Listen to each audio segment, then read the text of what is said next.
Good morning, students. Today we are going to learn subject history. We will continue learning with chapter number 9, the Maratha War of Independence. Students, in the first part of the chapter, we have already studied that after the death of Chhatrapati Shivaji Maharaj, the Marathas continued their fight against the Mughals to protect Swaraj. A long war which lasted for 27 years was fought, which is known as the Maratha War of Independence. This war of independence was fought under the leadership of Chhatrapati Sambhaji Maharaj, Chhatrapati Rajaram Maharaj and Maharani Tarabai. As Chhatrapati Sambhaji Maharaj was the eldest son of Shivaji Maharaj, he became the next Chhatrapati after Shivaji Maharaj's death. Soon after becoming Chhatrapati, Sambhaji Maharaj had to face many of his enemies of the Mughals, the Siddhi of Janjira, the Portuguese of Goa, etc. at the same time. Now, let us continue with today's learning with the campaign of Sambhaji Maharaj against the Portuguese. Students, the Portuguese of Goa was one of the enemy of Swaraj. In order to defeat Chhatrapati Sambhaji Maharaj, the Portuguese of Goa had joined his hands with the Mughal emperor. When Chhatrapati Sambhaji Maharaj came to know about this, he decided to teach a lesson to the Portuguese. So, Sambhaji Maharaj and the Maratha army attacked the Revdanga fort of the Portuguese in 1683 CE. To counter this attack of the Marathas, the Portuguese led a sledge to the Fonda fort of the Marathas, which is located on the Goa border. Thus, this was the beginning of the war between the Portuguese and the Marathas. Soon, the Marathas broke through the siege of the Portuguese and the Maratha army attacked on Goa.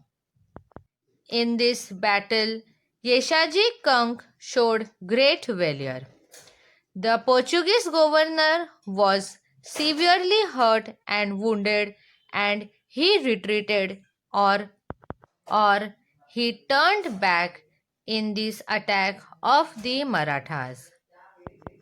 Sambhaji Maharaj also followed the Portuguese governor in his retreat.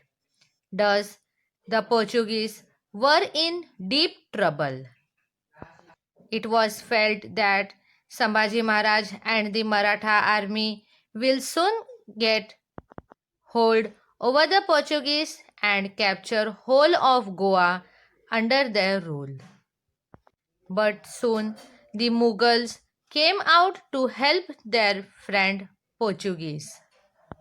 The Mughals had attacked the South Konkan and Sambhaji Maharaj had to return back to fight with the Mughals in order to save the Konkan area of Swaraj from the Mughal attack. As soon as it was felt that the campaign of Goa was going to end on a winning note, Sambhaji Maharaj had to return back to Swaraj, that is to the Konkan area, to fight with the Mughals, and hence the campaign against the Portuguese of Goa came to an end. The end of the Adil Shahi and the Qutub Shahi kingdoms.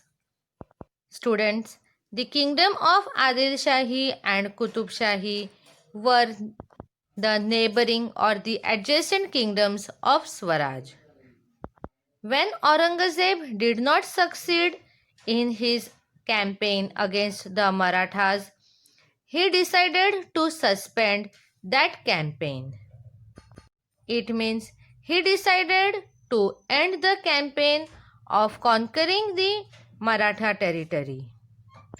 Now the Mughal Emperor Aurangzeb decided to conquer the adjacent kingdoms of Swaraj.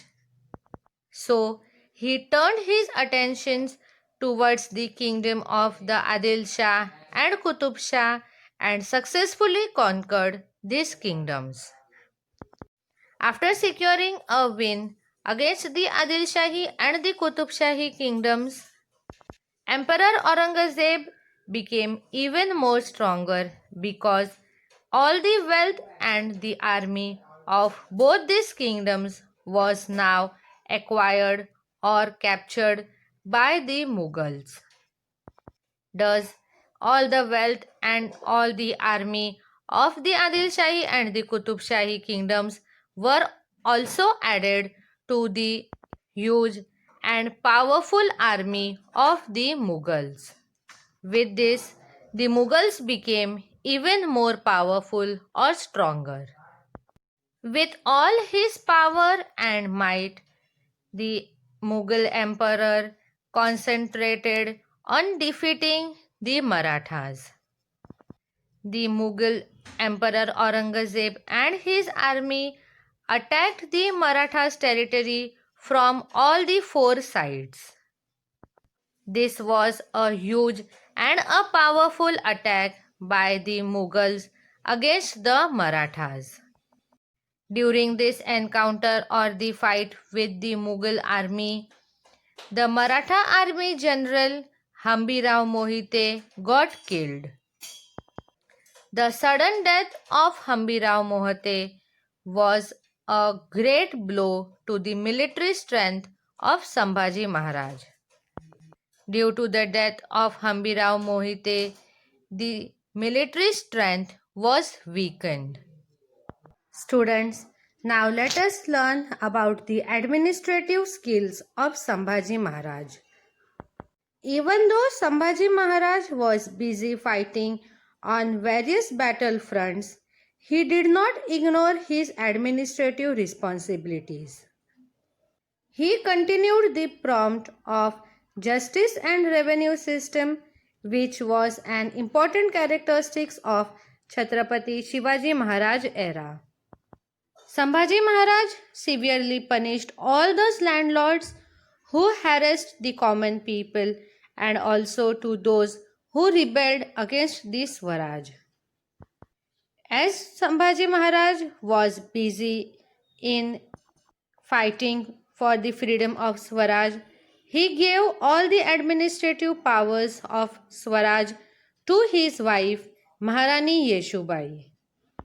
Also, Maharani Yeshubai was being provided with her own stamp. Sambhaji Maharaj also continued with the legacy of all the welfare policies which were started by Shivaji Maharaj. Sambhaji Maharaj knew Sanskrit and many other languages very well. He had studied many ancient books on polity and had also written their gist in a book which is called as Buddha Bhushanam.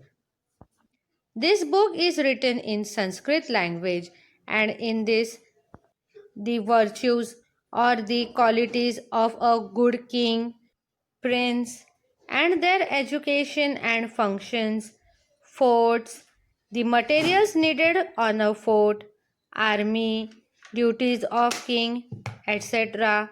all are being discussed. Death of Sambhaji Maharaj.